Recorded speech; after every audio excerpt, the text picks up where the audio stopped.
I'll never forget that morning.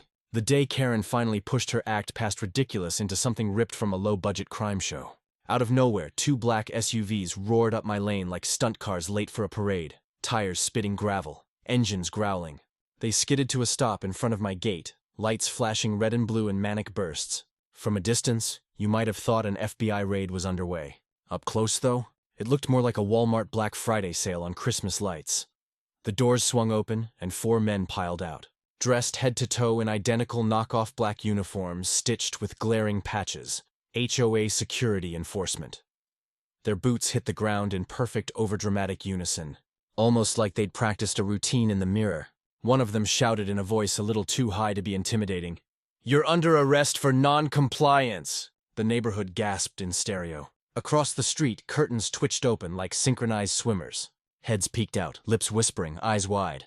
And there, standing at center stage like the director of this farce, was Karen Freeman herself. HOA president of Pinell Ridge Estates. She'd dressed for the spectacle, a fire engine red suit, pearls blazing, arms crossed, smirk carved into her face like she was the villain in a soap opera. You don't wear that shade of red unless you plan to ruin somebody's day.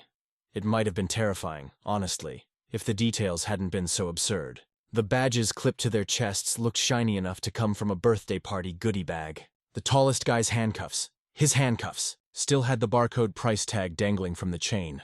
I nearly expected them to squeak if he swung them. Yet for one brief, insane moment, the neighbors seemed to buy it. An arrest on our street. It looked official enough to rattle the gullible. What they didn't know was this circus was about to collide head-on with reality. Because what Karen and her hired costume crew could never predict was that at that exact hour, real officers in real uniforms, with actual badges and actual authority, were already en route to the area. Very different sirens were on their way. But until they arrived, I had to withstand the nonsense. When I bought this property, I thought I had escaped this kind of drama forever. After 25 long years choking down city living, HOA newsletters dictating which shades of beige my mailbox was allowed to be, fines for leaving the bin too close to the curb, letters about curtains not matching, weary of Karens who acted like monarchs of the cul-de-sac, I saved hard and got out. Finally, I'd bought a farmhouse a mile outside civilization. Wide porches, trees, a pond thick with frogs, and most importantly, no HOA covenants. No dues, no rules but my own, which, to sane people, should have been the end of it. But not to Karen. From week 1, it was war.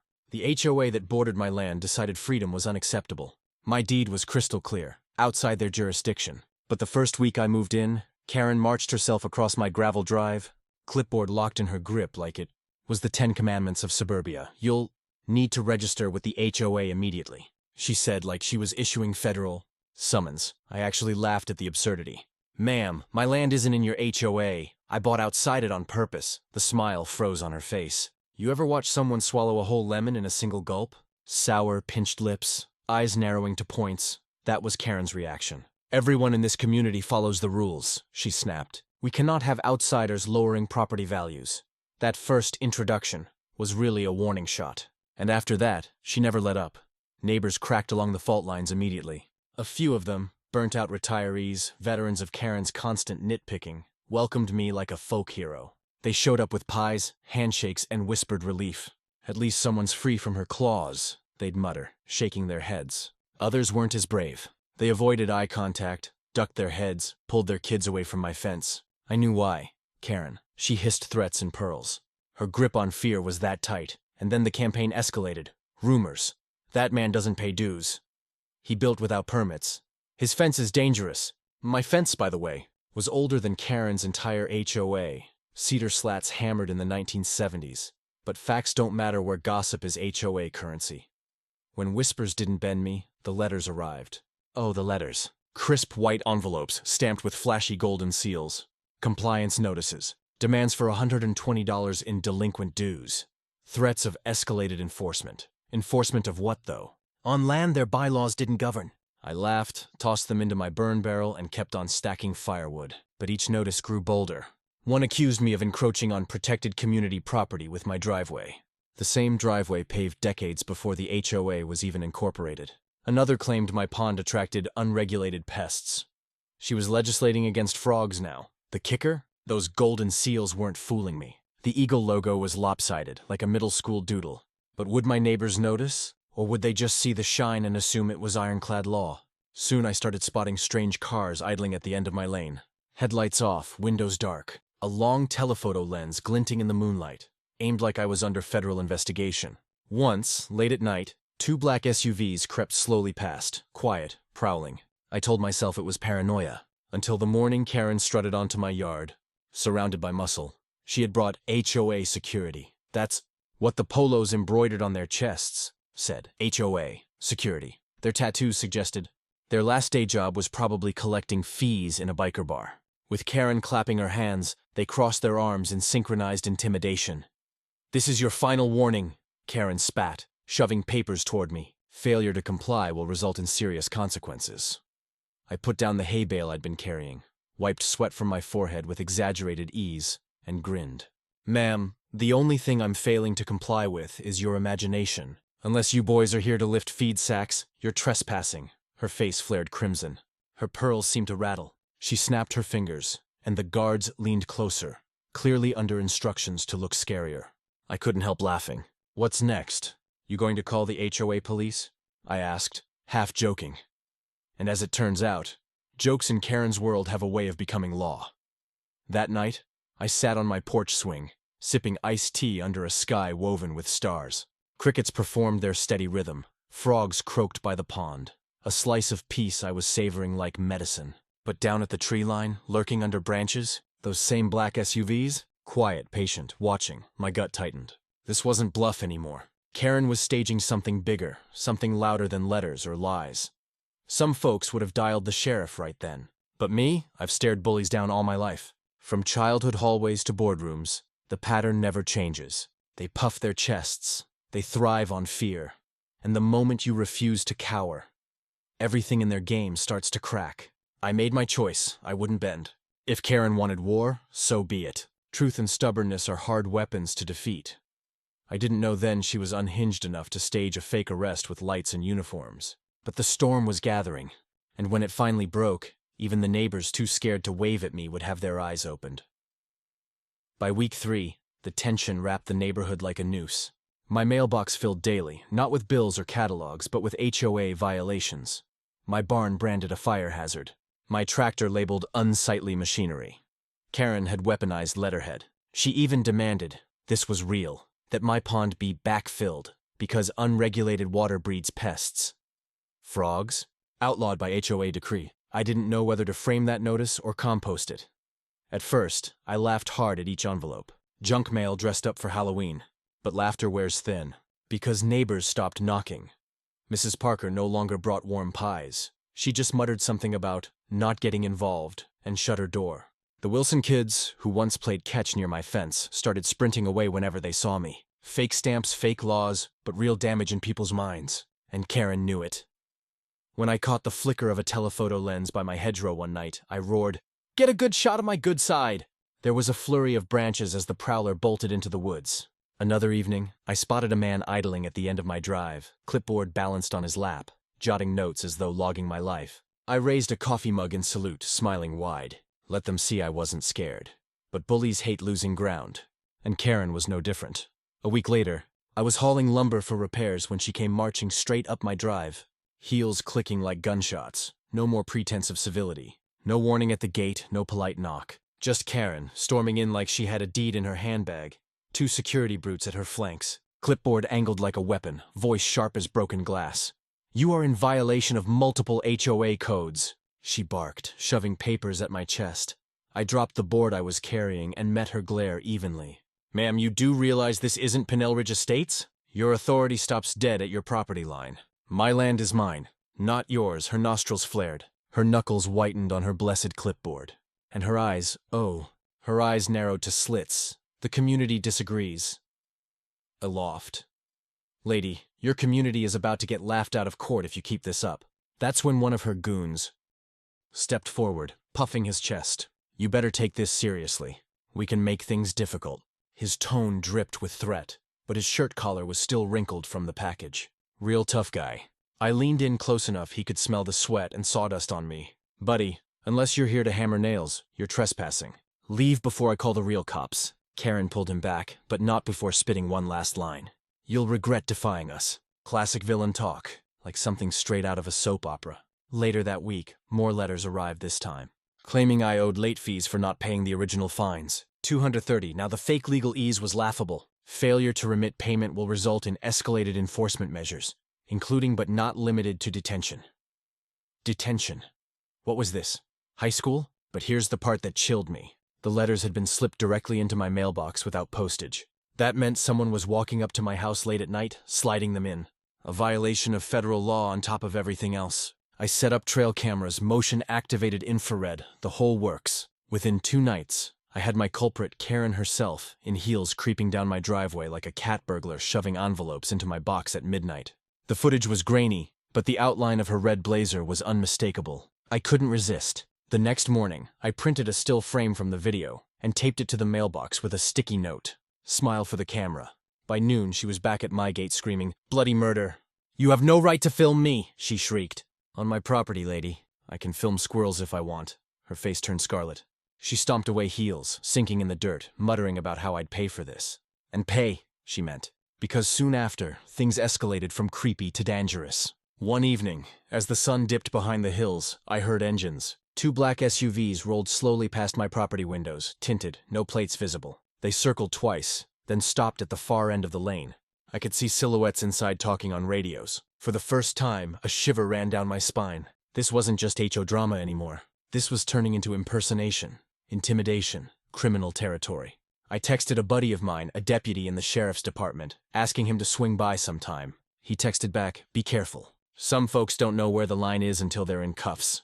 Wise words. But I didn't want to be the guy who ran crying to the law every time Karen sneezed. Pride, maybe. Stubbornness, definitely. I wanted to face her nonsense head-on.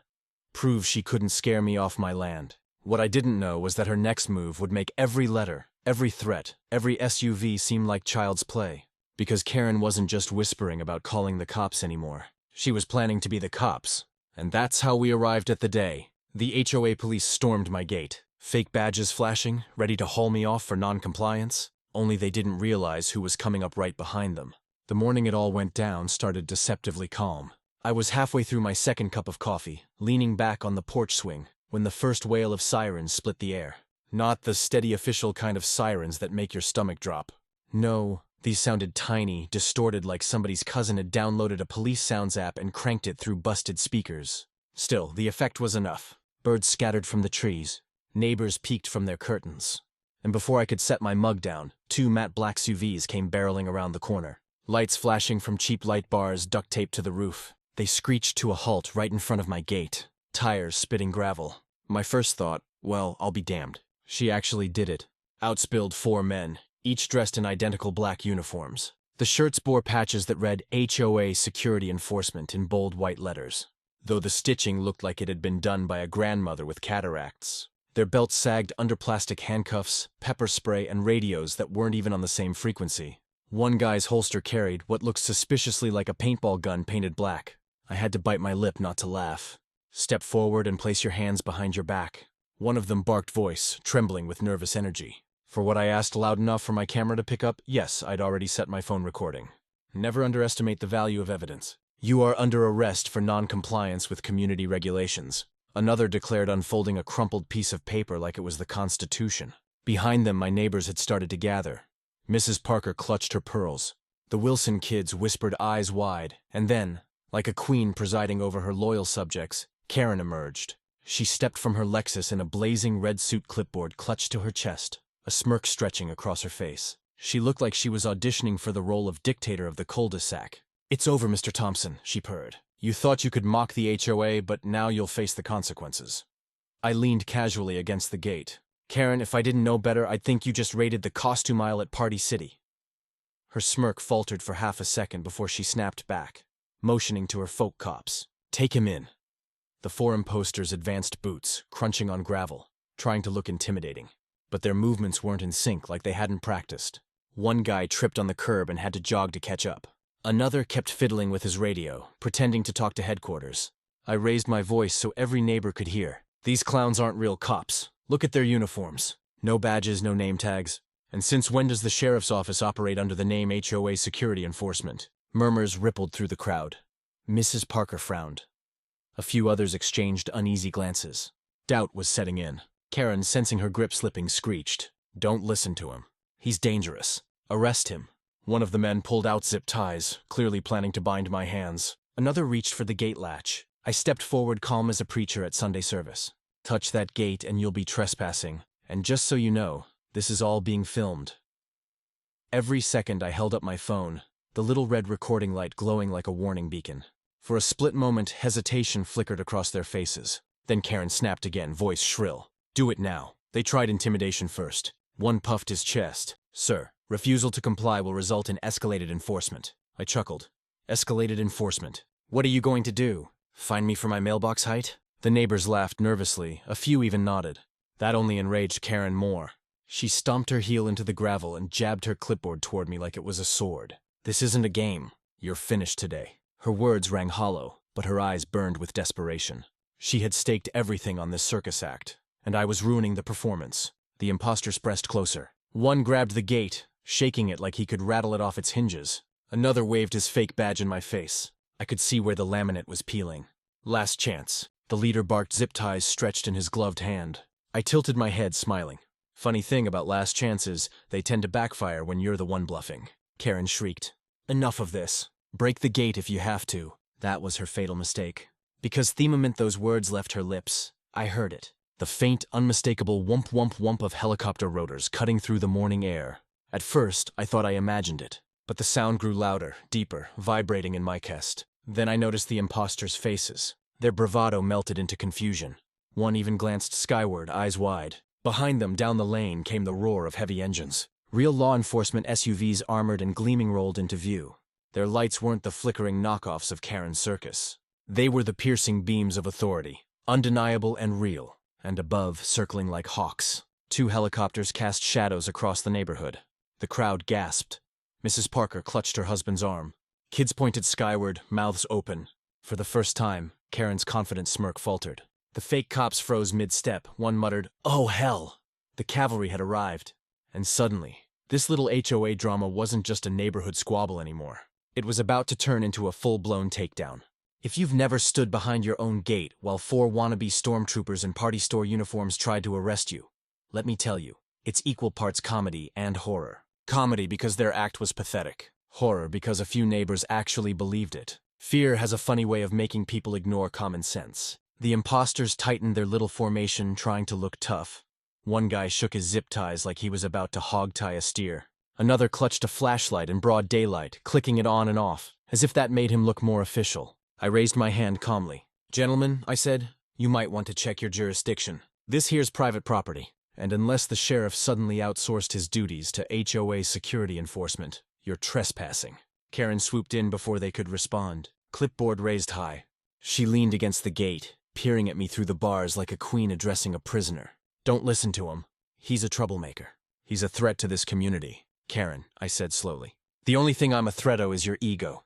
And judging by the way you've gone full Broadway with this stunt, I'd say I've already won." That line earned me a few chuckles from the neighbors gathering along the sidewalk. Some headphones out now recording. The tide was shifting. My video evidence wasn't going to be the only record of this fiasco. The leader of the fake cops puffed his chest. "Sir, step aside. We've been authorized to use force. By who?" "The Ministry of Magic," I quipped. Even the Wilson boy peeking from behind his mother snorted at that one. But Karen wasn't laughing. She was red as a fire, hydrant eyes blazing. "Do you think this is funny? Do you think you can defy the rules that keep this neighborhood safe? You will comply." I leaned on the gate casual as a man on vacation. "Karen, the only thing you've kept safe is your manicure. And honestly, you're overdue for a new shade." That one stung. She jabbed her clipboard at me so hard the papers fluttered like confetti. "Enough, officers, detain him." The fake cops surged forward, rattling the gate. One managed to slip a hand through, reaching for me with all the authority of a mall security guard catching a kid shoplifting bubblegum. I didn't move. I just raised my phone higher, making sure the recording caught everything. Smile for the camera, boys. The internet loves a good comedy. At that moment, the helicopters grew louder. Dust whipped across the street, leaves spiraling into the air. The imposters faltered, looking up as shadows rolled over the cul-de-sac. The real law enforcement convoy pulled closer, SUVs lined bumper-to-bumper, lights flashing and rhythm sirens howling with a clarity that made Karen's knockoff light bars look like birthday candles. But here's the thing. Karen was so locked into her performance she didn't even process it. She thought the noise, the dust, the crowd gasping, it was all about her. "See?" she shouted arms wide like she was Moses parting the Red Sea. Even more support has arrived. "You can't win, Mr. Thompson." The neighbors looked from her to the approaching convoy, and their expressions said it all. "Lady, are you insane?" I smirked. "Karen, you might want to turn around." She didn't. She doubled down, practically foaming at the mouth. "Break this gate. Show him we mean business." One of the fake cops kicked the chain link. The padlock rattled, but held. Another tried to climb over his boots, scraping metal. I finally dropped my calm tone and let the steel into my voice. "You set foot inside this property, you'll regret it." The man froze halfway up, glanced at the helicopters overhead, and climbed back down. His bravado had evaporated. Karen shrieked at him. "What are you doing?" "Arrest him." But by then, the real convoy had arrived in full force. 3 armored SUVs screeched to a halt behind the imposters. Doors swung open and out. Poured men in full tactical gear, helmets, vests, rifles slung with professional precision. These weren't kids in costume. This was the real deal. "Sheriff's Department, drop your weapons." Hands in the air. The street erupted in chaos. Neighbors screamed. The imposters panicked, fumbling with their toy radios and zip ties. Karen spun around, finally realizing the cavalry was not hers. "This is a mistake!" she yelled, voice cracking. "They're with me." The SWAT leader ignored her. His team moved like a well-oiled machine, spreading out, covering angles. One shouted again, "On the ground now!" The fake cops hesitated, then dropped like sacks of potatoes hands scrambling above their heads. Their tough guy act was over in an instant. Karen stood, frozen clipboard trembling in her hands. Her smirk was gone, replaced with sheer panic. "Wait, you don't understand. I'm the president of the HOA. I couldn't resist." "Congratulations, Karen. You just promoted yourself to head clown in charge." The neighbors burst out laughing, nervous, relieved laughter, but laughter all the same. The fear that had clung to this neighborhood for years cracked like thin ice under the weight of reality. And me, I just kept filming every second, every angle, because I knew this circus wasn't over yet. The standoff had reached its breaking point. Fake cops on the ground, real SWAT barking orders, neighbors capturing it all on their phones, Karen still shrieking, still convinced she could spin this disaster into victory. But she had no idea what was about to happen next because the real show hadn't even started. You'd think that the sight of real SWAT fanning out across a cul-de-sac would be enough to end the circus. You'd think a normal person confronted with men in body armor and M4 rifles would fall silent, accept defeat, and maybe pray for leniency. But Karen wasn't built like that. The second the imposters hit the ground and the crowd gasped, she went into full meltdown. "Stand up! Don't let them intimidate you!" She screamed at her fake cops, her red blazer flapping like a battle flag. She whirled toward the real SWAT, pointing her clipboard as though it were Excalibur. "This is HOA jurisdiction. You have no authority here." One of the SWAT officers turned his visor toward her. The silence in that moment was almost comical. "Authority, lady? You're waving a clipboard at men trained to breach barricades." But Karen wasn't done. She snapped her fingers, and one of her goons, still kneeling on the pavement, fumbled for something in his belt pouch. To my horror, he pulled out what looked like a stun baton. It crackled weakly, the sound more like a bug zapper than a weapon. But the intent was clear. He staggered to his feet, shouting, "Back off!" The SWAT officers pivoted instantly. Rifles trained on him. My heart jumped into my throat. This wasn't theater anymore. "Drop it now!" One of the real cops thundered. The fake officer's bravado lasted maybe 3 seconds. He glanced at Karen, who screeched, "Don't you dare drop it!" Then he looked back at the rifle barrels pointed squarely at his chest. His hand trembled and the baton clattered to the asphalt. The street exhaled for half a heartbeat. Tension eased. But Karen, oh no. Karen refused to surrender the spotlight. She stomped her heel so hard the clipboard shook in her hand. "You cowards!" "You're supposed to protect me. Arrest him." She jabbed her finger toward him like she was ordering an execution. That's when another of her fake cops decided to get bold. He lunged at the gate again, grabbing the chain with both hands, trying to wrench it free. His buddy joined him, straining, grunting, pretending they were in some action movie. The padlock groaned metal, squealing under the force. My phone captured every second, my heart pounding. Not from fear, but disbelief. Were these idiots really about to break into private property in front of an entire SWAT unit? "Back away from the gate." The command rang out again. But adrenaline does strange things to people. One of the imposters, maybe desperate to prove himself, pulled what I swear was a spray-painted airsoft pistol from his holster. It wasn't even convincing up close, but from a distance to a crowd of neighbors and jittery SWAT. It looked like a weapon. My stomach dropped.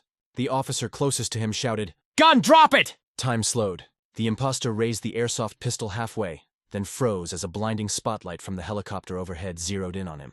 Dust swirled, sirens screamed, and suddenly his whole body sagged.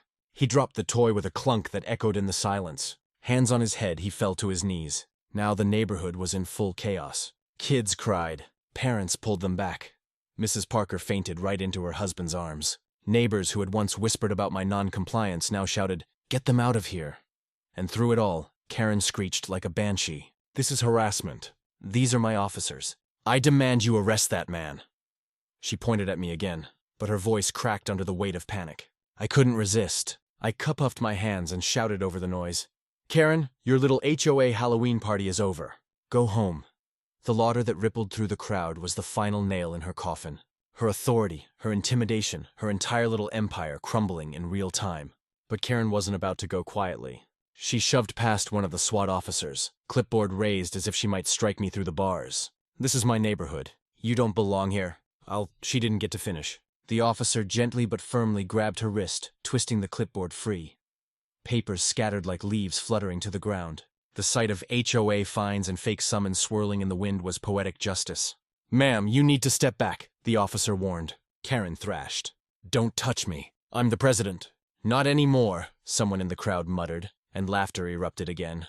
The fake cops were now lined on their stomachs, hands zip-tied behind their backs, ironically with their own equipment. The SWAT team moved with smooth efficiency, securing weapons, or rather toys cataloging evidence. One officer approached me at the gate. "Sir, are you all right?" I nodded, though my blood was still buzzing.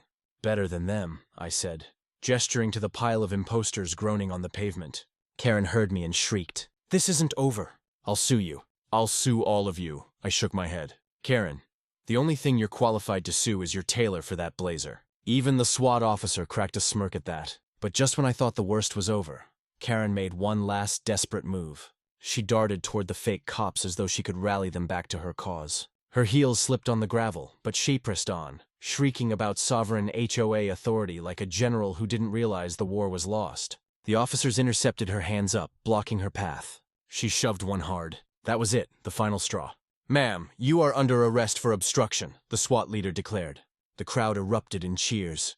Phones captured every angle as Karen was spun around her hands, cuffed behind her back, not with toy zip ties, but with real steel. Her scream echoed through the cul-de-sac. "Am the president."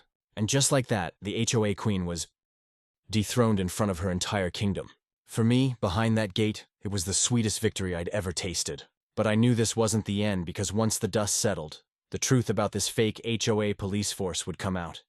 And it was uglier than anyone could have imagined. And as much as I enjoyed seeing Karen in cuffs, I had no idea how deep her conspiracy ran or how close it had come to real disaster. If you've ever heard a helicopter hovering low over your house, you know the sound sticks to your bones. It's not just noise, it's pressure.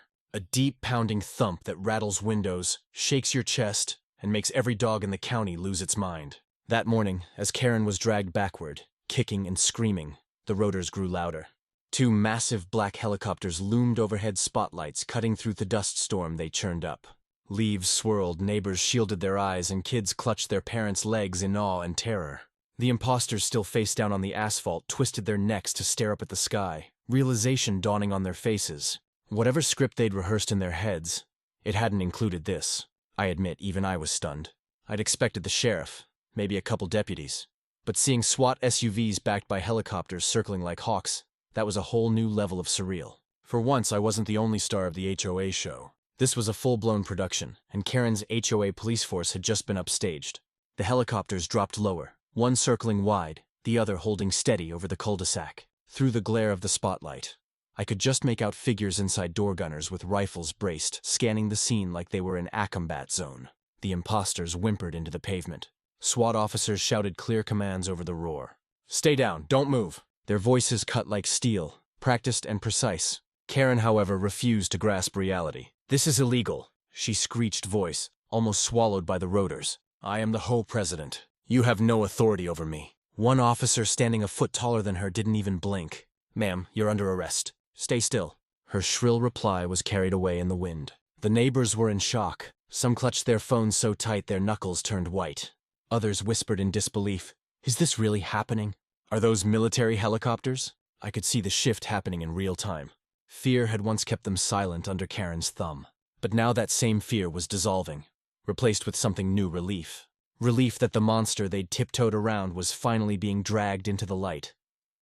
Mr. Parker, holding his fainted wife upright, muttered, "I knew she was power-hungry, but this she lost her mind." I raised my phone higher, catching every angle. My voice carried over the chaos. This is what happens when you let bullies run unchecked. They start thinking they're kings, or in Karen's case, queens with fake cops. Laughter rippled nervously through the crowd.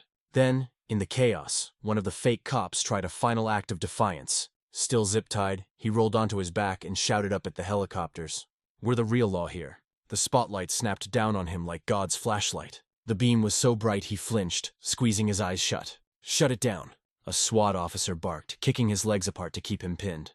The man whimpered, voice cracking. The swagger was gone.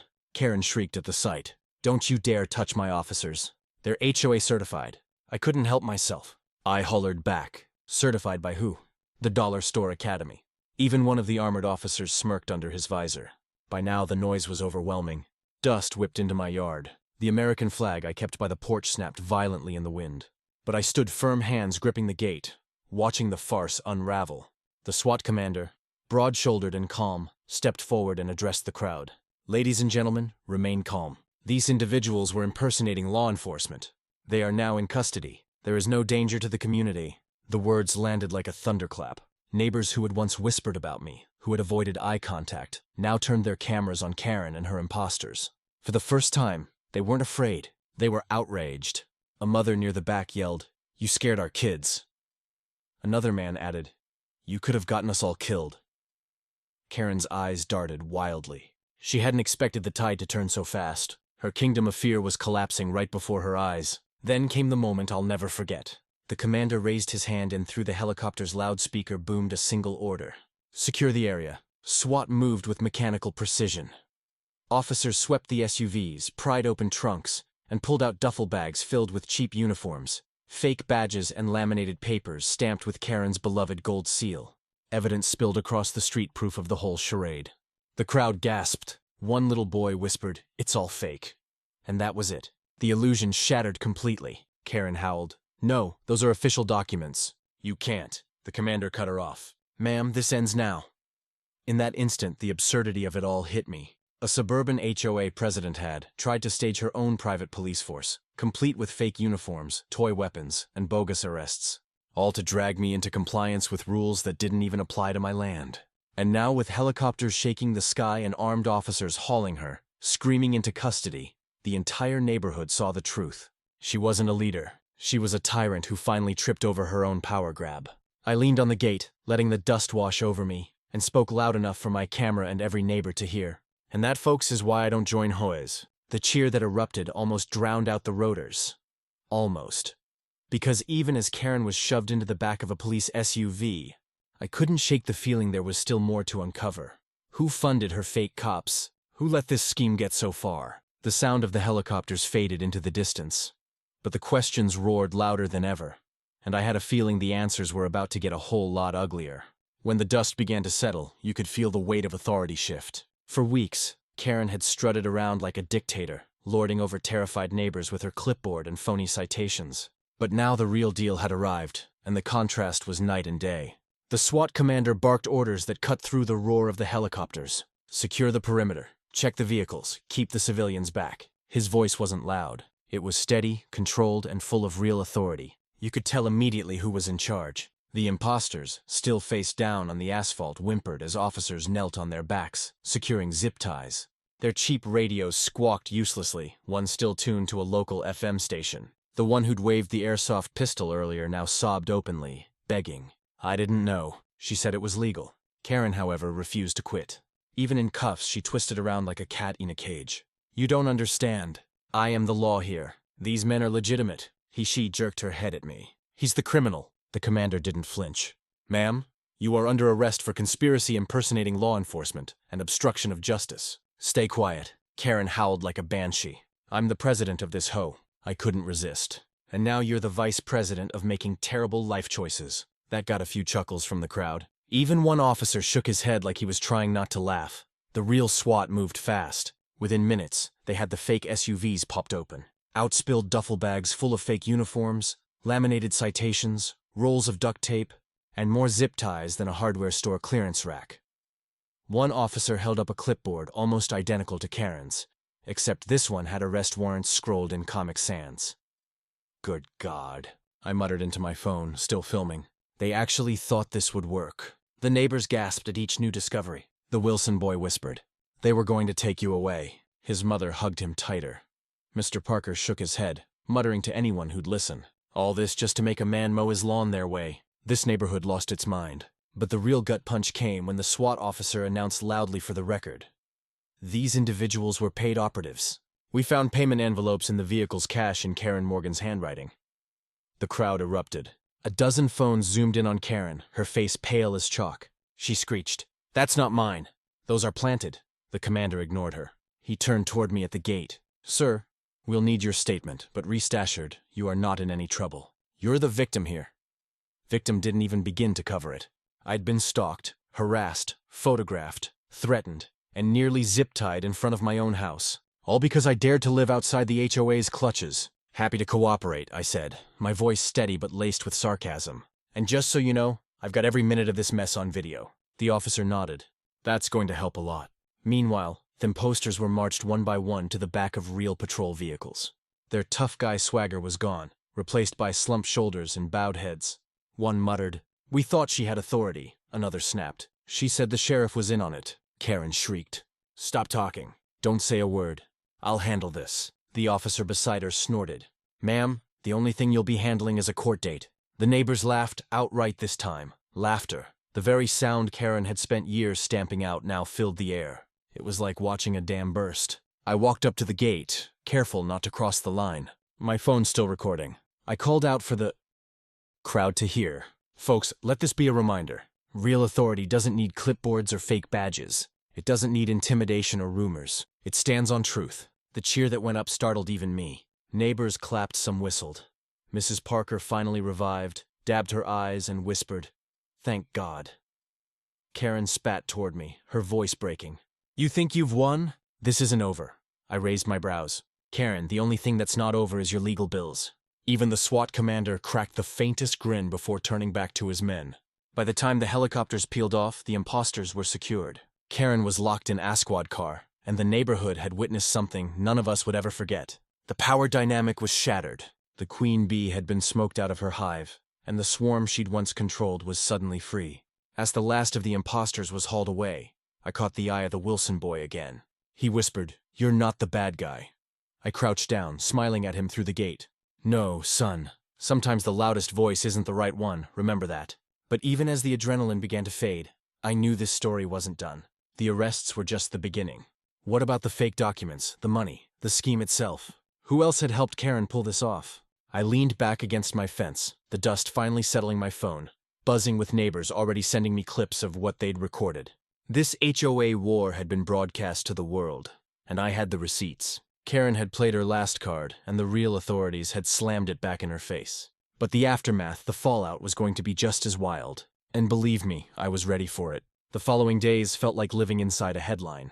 By the next morning, the story had already hit local news. Fake HOA police arrested in bizarre standoff. Real SWAT intervenes. A grainy shot of Karen, red blazer wrinkled and hair flying as she was shoved into a patrol car, was plastered on every channel. Neighbors whispered that she looked more like a soap opera villain than a president. The neighborhood, once so quiet, was buzzing. People stopped me at the gas station, the feed store, even the diner in town. "Aren't you the guy with the HOA cops?" They'd ask, half laughing, half incredulous. My porch became a revolving door of neighbors dropping off casseroles, pies, and even a six-pack or two. Folks who had avoided me out of fear now wanted to shake my hand. It was surreal. But beneath the relief and laughter, there was a darker thread winding through everything. The sheer scope of what Karen had attempted. When the sheriff's office released their preliminary report, jaws dropped. Turns out the imposters weren't just neighborhood toughs. They were hired muscle recruited from a nearby town. Karen had paid them cash out of the HOA's discretionary fund, which was supposed to go toward landscaping and pool maintenance. She'd even ordered their uniforms from an online tactical gear site, altering the patches to read HOA security enforcement. The fake citations designed on her home computer, complete with a counterfeit seal she'd downloaded off a stock image site. She'd spent weeks preparing for her police raid, all in the name of forcing me to comply. Neighbors were furious. At the emergency HOA meeting held in the clubhouse 2 nights later, the anger boiled over. People shouted, slammed fists on tables, demanded refunds for every dime she'd stolen. "I pay my dues for community safety, not for Karen Topley dictator," one man yelled. "She put all of us in danger," another cried. The board members, pale and sweating, resigned on the spot. Nobody wanted to be associated with the scandal.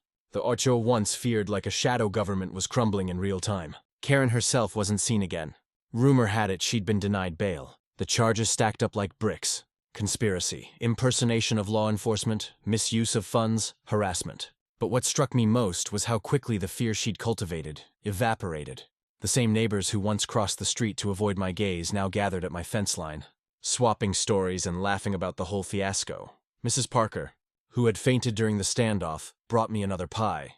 She apologized through tears, saying, "I let her scare me into silence. Never again." I told her not to worry. Fear makes people do strange things. But seeing the relief on her face, I realized this was bigger than me. The whole neighborhood had been under her thumb for years, and now they were free. The news dug deeper. Investigative reporters uncovered Apatern Karen had been inflating fines, fabricating infractions, even using HOA funds to renovate her kitchen.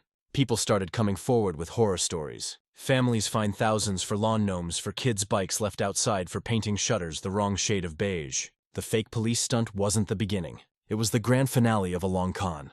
And while the rest of the world laughed at the absurdity of HOA cops, we knew the truth. It could have ended far worse. Those toy weapons might have gotten someone shot. Those fake arrests could have turned into real violence. It sent a chill down my spine to think how close it had come. In the weeks that followed, the HOA dissolved.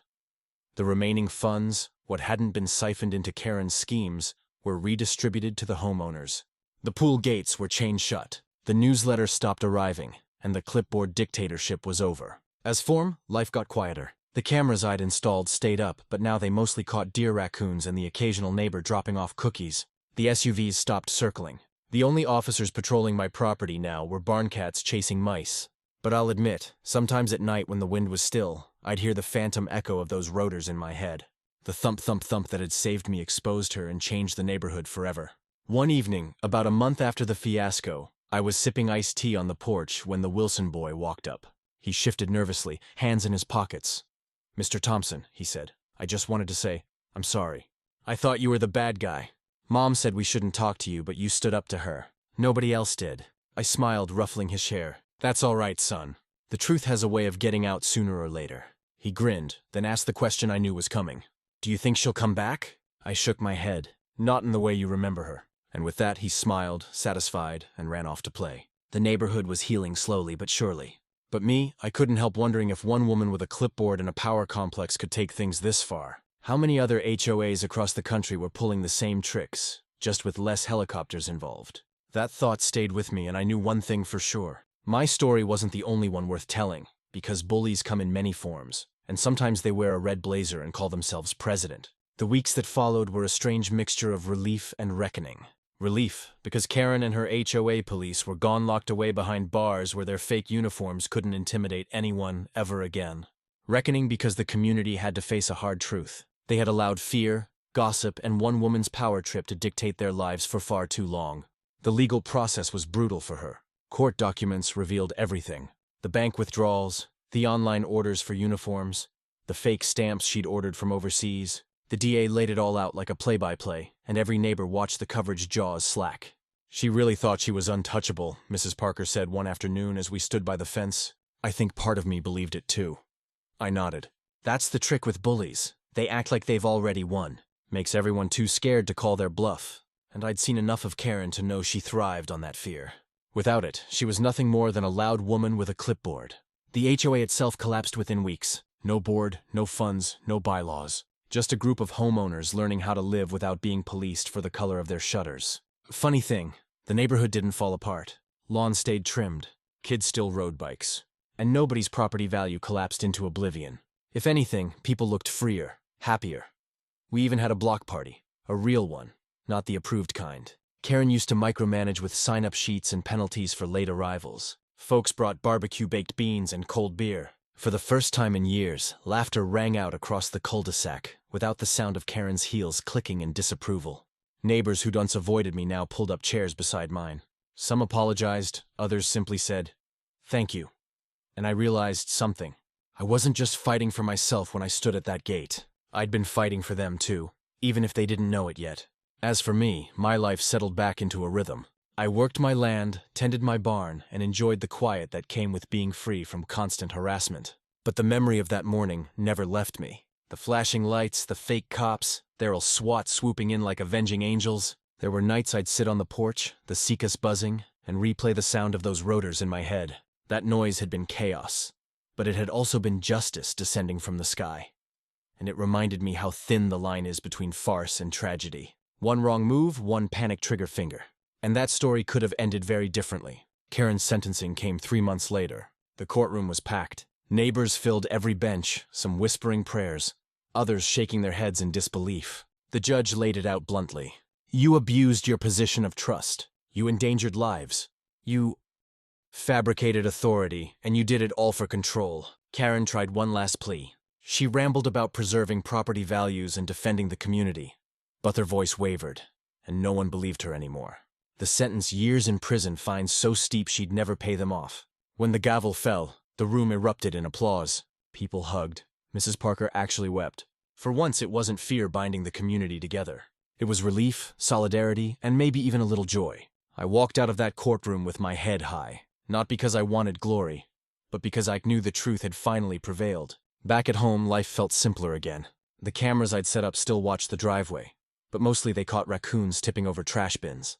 I kept the padlock on my gate shiny and secure, not because I expected another fake raid, but because it reminded me that standing firm matters. One evening, as the sun set over the fields, the Wilson boy rode up on his bike. He stopped by my fence, grinning. "Hey, Mr. Thompson," he called. "You're like a hero." I laughed. "Son, I'm just a guy who refused to move." He nodded, satisfied, and pedaled off. But his words stuck with me. Maybe he was right in a way. Not a hero in capes and comic books, but a reminder that ordinary folks can push back against bullies and win. And in the end, that was enough. Because for the first time since I'd moved into my little slice of heaven, peace finally felt permanent. Looking back, I've learned something I wish I could have told myself months earlier. Bullies only have the power we give them. Whether it's a kid on the playground, a boss at work, or a self-appointed HOA president with a god complex, their strength comes from fear. They puff themselves up, wave their authority around, and hope no one calls their bluff. But the truth, the moment someone stands tall, their house of cards collapses. I didn't plan to bet one to face down Karen's fake police force.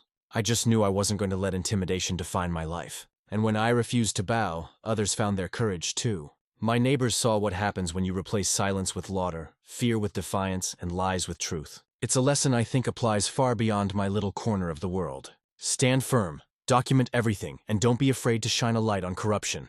Because sometimes justice comes in the form of a gavel, and sometimes it comes thundering down from the sky with rotor blades. So, if you've ever faced your own HOA, Karen, or dealt with someone abusing power, drop a comment below. Tell me where you're watching from. Share your story and let others know they're not alone. And if you want more wild, true-to-life HOA drama like this, don't forget to subscribe because trust me, the stories only get crazier from